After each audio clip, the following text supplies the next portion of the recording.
Does trade deficits constitute a national emergency? The hollowing out of the U.S. No, just yes or no. class, Yes or no? Yes or no, It's a sir. national emergency, sir. It does. You're telling me trade deficits equals a national, or creates? Persistent and prolonged, Okay. yes, sir. And do you know also, sir, that Certaines sessions du Congrès ne retiennent pas l'attention pour leurs décisions, mais pour ce qu'elles révèlent sur la manière dont le pouvoir est exercé. Le matin du 11 décembre 2025, lors d'une audience officielle de la Commission des services financiers de la Chambre des représentants, un extrait de l'interrogatoire mené par le député Gregory Meeks s'est imposé comme un tournant institutionnel. La cible était Robert Bessent, nommé par les alliés du gouvernement Trump pour traiter des questions liées à la politique fiscale et commerciale. Ce moment précis n'a pas été marqué par de nouvelles révélations, des documents confidentiels ou des éclats rhétoriques, mais par la manière dont un discours officiel s'est désorganisé face à la tentative de soutenir un récit contradictoire sur l'économie, le commerce extérieur et le rôle de l'exécutif. L'impact de cet épisode ne s'est pas limité à ce qui s'est passé dans la salle à ce moment-là. La scène commence par une séquence objective. Meeks demande une réponse simple, oui ou non, à la question de savoir si les déficits commerciaux constituent une urgence nationale. L'hésitation de Bessent, bien que subtile, en dit plus long que le contenu de son discours. Elle déclenche une série de questions basées sur des données historiques et des précédents institutionnels. Meeks mentionne que les États-Unis accumulent des déficits commerciaux depuis plus de 4 décennies sous les gouvernements démocrates et républicains, sans que cela ait jamais été officiellement qualifié d'urgence. La conclusion, bien que non explicite, se devine dans le geste. Si cette tendance a persisté pendant si longtemps, sans déclencher de réaction constitutionnelle, pourquoi maintenant ? La tension monte lorsque Meeks attire l'attention sur la question de la constitutionnalité. Selon lui, la tentative de Trump de manipuler unilatéralement les tarifs douaniers et les mesures commerciales contourne le Congrès, qui détient historiquement cette prérogative. En affirmant que « c'est incroyable », le membre du Congrès ne porte pas un jugement isolé, mais suggère que le déséquilibre entre l'exécutif et le législatif a atteint un point institutionnellement sensible. L'audience, jusqu'alors technique, prend une tournure politique sans qu'il soit nécessaire de recourir à la confrontation directe. Ce qui est en jeu, ce n'est pas seulement le contenu de la politique économique, mais la manière dont elle est légitimée. La séquence se déplace ensuite vers un autre terrain, la légitimité de la présidence elle-même. Meeks demande qui est le président depuis le 20 janvier 2025. La réponse évidente, Donald Trump, est suivie d'une provocation rhétorique. Et qui était le président en 2024 ? L'ambiguïté de Bessent, qui répond par l'expression « on croit », met en évidence le point de tension.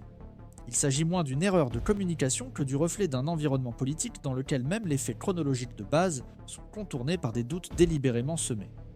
La phrase de Meeks « Croyez-vous sans hésitation en la Constitution ?» sert de marqueur d'instabilité institutionnelle. La question est formellement simple, mais son sous-entendu renvoie à un doute plus profond quant à la mesure dans laquelle les agents publics s'engagent sans équivoque à respecter la structure juridique en vigueur. Meeks poursuit en utilisant un exemple extérieur, le cas argentin, pour illustrer l'impact du défaut de paiement de l'État. La mention de l'Argentine n'est pas fortuite. Elle fonctionne comme un miroir déformant qui, projeté sur la réalité américaine, amplifie la dissonance. L'argument est que si d'autres pays perdent leur légitimité en ne respectant pas leurs dettes, le même principe doit s'appliquer au niveau national. En invoquant les antécédents de faillite d'entreprises de Trump, Meeks déplace l'attention de la politique économique vers la cohérence institutionnelle. Comment un président peut-il revendiquer l'autorité sur la responsabilité fiscale du pays s'il a, par le passé, manqué à plusieurs reprises à ses obligations envers ses propres créanciers ? Ce type de contraste est particulièrement puissant lorsqu'il est utilisé dans un espace formel. L'audience n'a pas été interrompue. Il n'y a pas eu de protestation, d'interruption brusque ou de réactions émotionnelles disproportionnées. Néanmoins, le contenu des questions et l'hésitation dans les réponses ont esquissé un scénario dans lequel les limites de l'institutionnalité étaient testées en temps réel. L'absence de conclusion visible n'a fait que renforcer le sentiment que le conflit qui s'était installé ne dépendait pas de résolutions immédiates, mais d'une dispute prolongée sur la logique même de la gouvernance. Les répercussions ultérieures ont suivi des chemins prévisibles, mais non moins révélateurs. Au milieu des analyses techniques et des éditoriaux partisans, certains observateurs ont identifié dans le discours de Meeks un point d'inflexion, non pas en raison de sa force, mais de la manière dont il a articulé des éléments dispersés, histoire fiscale, constitutionnalité, légitimité présidentielle et comportement personnel, dans un même champ discursif. D'autres ont préféré qualifier cet échange de simple théâtre politique, ignorant ce qu'il peut représenter en termes de signal institutionnel. Quelle que soit l'interprétation, cet épisode a produit un enregistrement qui sera difficilement ignoré dans les prochains litiges juridiques, budgétaires et électoraux. Il montre que certaines contradictions, lorsqu'elles sont exposées dans des espaces formels, n'ont pas besoin d'être résolues pour devenir pertinentes. Il suffit qu'elles soient documentées, accessibles et liées à un comportement qui ne peut plus être considéré comme circonstanciel. Pour ceux qui suivent les développements institutionnels aux États-Unis, ce type de session révèle plus qu'il n'y paraît. Il y a une différence entre la rhétorique de la campagne et ce qui est dit sous serment, entre le discours public et le compte-rendu sténographique d'une audience. C'est ce type de différence qui rend fondamentale la surveillance continue et attentive de ce qui se passe dans les coulisses du pouvoir. C'est dans ce contexte que la convergence entre comportement individuel, décision institutionnelle et interprétation constitutionnelle commence à prendre une nouvelle dimension. La discussion entamée lors de l'audience de décembre ne part pas de zéro. Elle repose sur une série de conflits accumulés entre les pouvoirs exécutifs et législatifs, notamment en ce qui concerne le contrôle des instruments de politique commerciale et fiscale. Depuis les années 1970, le Congrès a partiellement délégué au président le pouvoir de mettre en œuvre certaines mesures tarifaires, en particulier dans les situations d'urgence nationale. Cependant, la définition de ce qui constitue une urgence et qui en décide reste un sujet de controverse récurrent. À partir de là, il convient de revenir sur le Trade Expansion Act de 1962 et la section 232, souvent invoquée ces dernières années, pour justifier l'imposition de droits de douane au motif de menaces pour la sécurité nationale. Au cours de son premier mandat, Trump a utilisé cette faille pour contourner le Congrès à plusieurs reprises, réintroduisant des droits de douane sans passer par la procédure législative appropriée. L'argument était toujours le même. La protection du secteur industriel américain justifierait des mesures d'urgence. Le problème réside toutefois dans le fait que ces mesures ont commencé à reposer davantage sur des interprétations politiques que sur des preuves techniques ou des consensus institutionnels. Ce que l'audience de 2025 met en évidence, ce n'est pas seulement la répétition de ce schéma, mais la manière dont il continue d'être naturalisé. Lorsque Meeks conteste la définition de l'urgence utilisée par Bessent, il remet indirectement en question la légitimité de l'exécutif à conserver pour lui-même des compétences qui lui avaient été initialement déléguées de manière conditionnelle. Au cours des dernières années, le pouvoir législatif a hésité à reprendre le contrôle de ses prérogatives, créant ainsi un vide fonctionnel qui a été comblé par des décisions de plus en plus personnalisées. Cette convergence aide à comprendre pourquoi des questions telles que le déficit commercial, les défauts de paiement des entreprises et la manipulation discursive des données économiques ne sont plus seulement des questions de narration, mais ont désormais des implications structurelles. Dans un système où la séparation des pouvoirs repose sur la capacité de chaque organe à exercer des freins et contrepoids, l'affaiblissement de l'une de ces instances entraîne un déséquilibre systémique. L'insistance à traiter les déficits comme des crises fabriquées, tout en concentrant le pouvoir discrétionnaire entre les mains de l'exécutif, finit par fragiliser la cohérence du processus délibératif. L'audience a également mis en évidence une fragilité moins évidente mais néanmoins significative, l'élasticité du langage institutionnel. Lorsqu'une autorité refuse de reconnaître explicitement la transition du pouvoir entre deux présidents consécutifs, ce geste n'est pas seulement symbolique. Il signale que l'adhésion aux normes constitutionnelles n'est plus automatique. Ce type d'hésitation tend à se multiplier lorsqu'il n'est pas immédiatement sanctionné par l'environnement institutionnel. Et, comme l'ont observé les analystes juridiques lors de précédentes sessions du comité, l'absence de réaction formelle à ces ambiguïtés finit par créer une jurisprudence informelle, sapant le champ même de la légitimité du discours politique. En outre, la question de la défaillance personnelle de Trump, bien qu'elle ne relève pas du champ technique de l'audience, ressurgit comme vecteur d'analyse. Le fait que 6 faillites d'entreprises soient documentées publiquement n'est pas nouveau. Ce qui transforme ces données en un élément de tension institutionnelle, c'est la manière dont elles sont réinterprétées dans le milieu politique. Confrontées à la responsabilité présidentielle actuelle sur la dette publique, ces informations génèrent non seulement un bruit éthique, mais aussi fonctionnel. Dans d'autres contextes, la crédibilité d'un agent économique serait automatiquement remise en question face à un tel historique.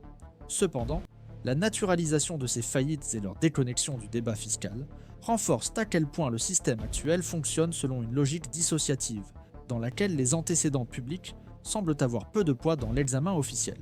Dans cet environnement, les agents techniques, appelés à fournir des éclaircissements, jouent non seulement un rôle informatif, mais aussi un rôle de protection politique. L'hésitation de Bessent à répondre à des questions objectives, ou son choix de termes ambigus tels que « one believes », n'est pas seulement une stratégie rhétorique. Elle reflète un environnement dans lequel toute déclaration peut être transformée en arme politique, et où la loyauté institutionnelle cède souvent la place à la convenance partisane. Il en résulte un type de témoignage dans lequel les mots sont soigneusement choisis pour ne pas avoir de conséquences administratives, même si cela implique de contourner la vérité factuelle. C'est pourquoi les sessions telles que celle de décembre ne doivent pas être évaluées uniquement pour ce qu'elles expriment explicitement, mais aussi pour ce qu'elles normalisent.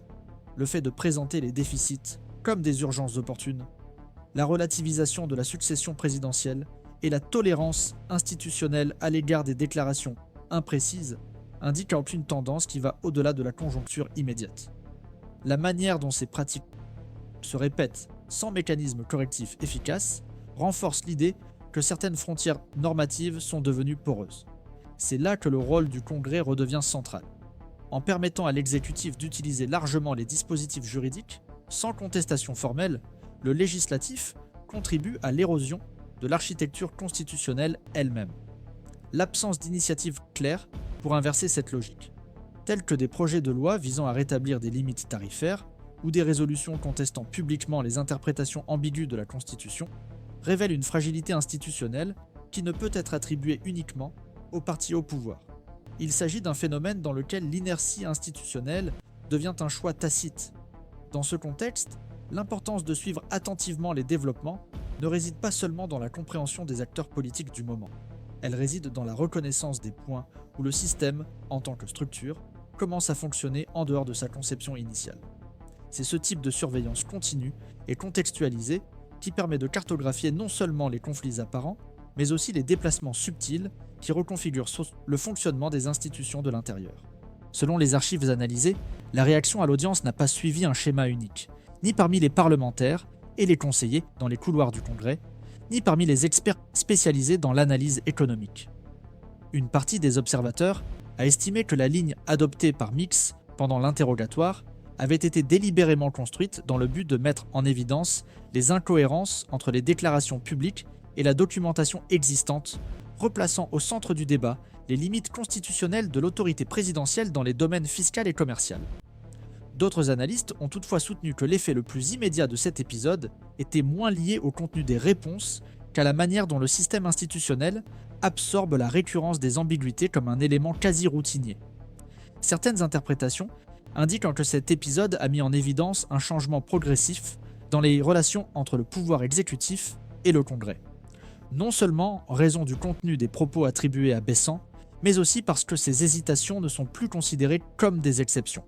Des situations qui, auparavant, auraient généré des frictions institutionnelles évidentes, comme éviter d'affirmer directement la légitimité d'un ancien président ou recourir à des expressions impersonnelles telles que « one believes » sont désormais assimilées à un bruit normalisé.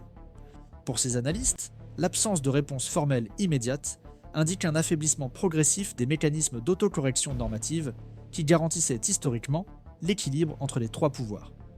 D'autres interprétations attirent l'attention sur l'ambiguïté même des compétences déléguées. La légalité des actions de l'exécutif, lorsqu'il recourt à des tarifs douaniers sur la base d'urgence commerciale alléguée, reste floue, soutenue par des précédents anciens et des interprétations larges de l'intérêt national.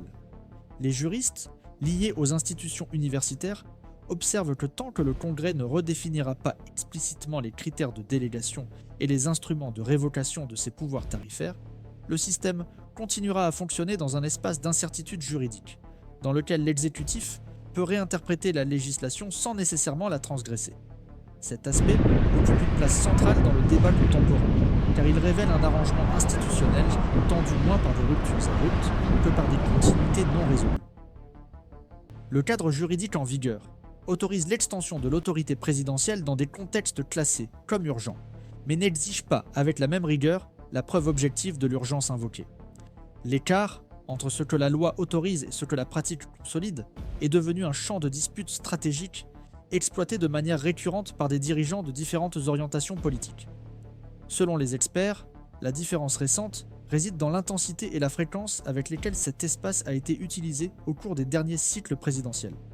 Sur le plan économique, les divergences sont également importantes, alors que les secteurs alignés sur l'exécutif défendent la politique tarifaire comme un instrument légitime de protection industrielle et de correction des déséquilibres historiques. Les analystes indépendants affirment que les effets de ces mesures ont souvent tendance à produire des résultats négatifs. Selon les données du Congressional Budget Office, l'application répétée de tarifs unilatéraux aurait contribué à l'augmentation du coût des intrants, à la réduction de la compétitivité dans les segments exportateurs et à la hausse du coût de la vie pour les consommateurs dans les régions industrielles. Sur ce point, le débat cesse d'être strictement technique et converge vers une question fondamentale.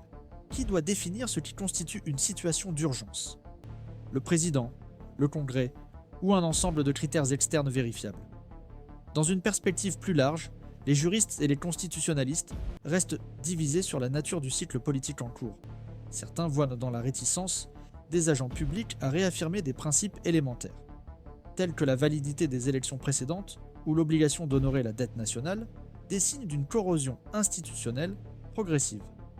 D'autres adoptent une position plus prudente, soutenant que le système dispose encore de mécanismes résilients, capables d'absorber et de traiter ces ambiguïtés sans compromettre son fonctionnement essentiel.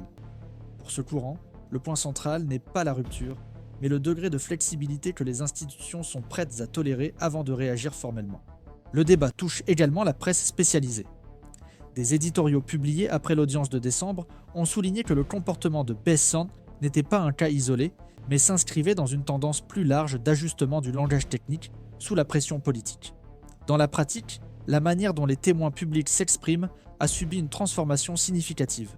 Il ne s'agit plus seulement de rapporter des faits, mais d'éviter les formulations susceptibles d'être utilisées dans des litiges judiciaires ou dans les médias. Cela modifie la nature même du témoignage public, le rapprochant davantage d'un exercice de prudence rhétorique que d'une obligation de rendre des comptes. Dans ce contexte, ce qui reste indéfini ne se limite pas à la politique commerciale ou au sort de la dette fédérale. Ce qui est en jeu, c'est la manière dont les institutions répondront ou choisiront de ne pas répondre à la superposition entre discours politiques, hésitations techniques et zones de légalité imprécises. Les prochaines sessions du Congrès, en particulier celles consacrées au budget, aux accords internationaux et aux attributions du Trésor, devraient constituer de nouveaux tests de résistance pour le système. Toutefois, ces épisodes ne fourniront probablement pas de réponse concluante, car le débat actuel ne se déroule plus uniquement dans le domaine des faits, mais dans l'arène permanente de l'interprétation institutionnelle. C'est dans ce contexte que les comptes rendus des audiences, les déclarations ambiguës et les confrontations formelles prennent une importance croissante. Non pas pour ce qu'ils définissent immédiatement, mais pour ce qu'ils indiquent en termes de convergence, de résistance et de capacité de rééquilibrage institutionnel. Une analyse attentive de ces dynamiques, loin des slogans et des alignements automatiques, permet de comprendre non seulement qui exerce le pouvoir, mais aussi comment ce pouvoir est mis en œuvre au sein des structures démocratiques. Pour ceux qui suivent le fonctionnement des institutions américaines, ce type d'observation continue contribue à déchiffrer non seulement les décisions visibles, mais aussi les omissions récurrentes et les points d'inflexion du système. C'est sur ce terrain de disputes interprétatives, et non dans les promesses de solutions simplifiées, que se dessinent les contours d'un arrangement institutionnel en transition.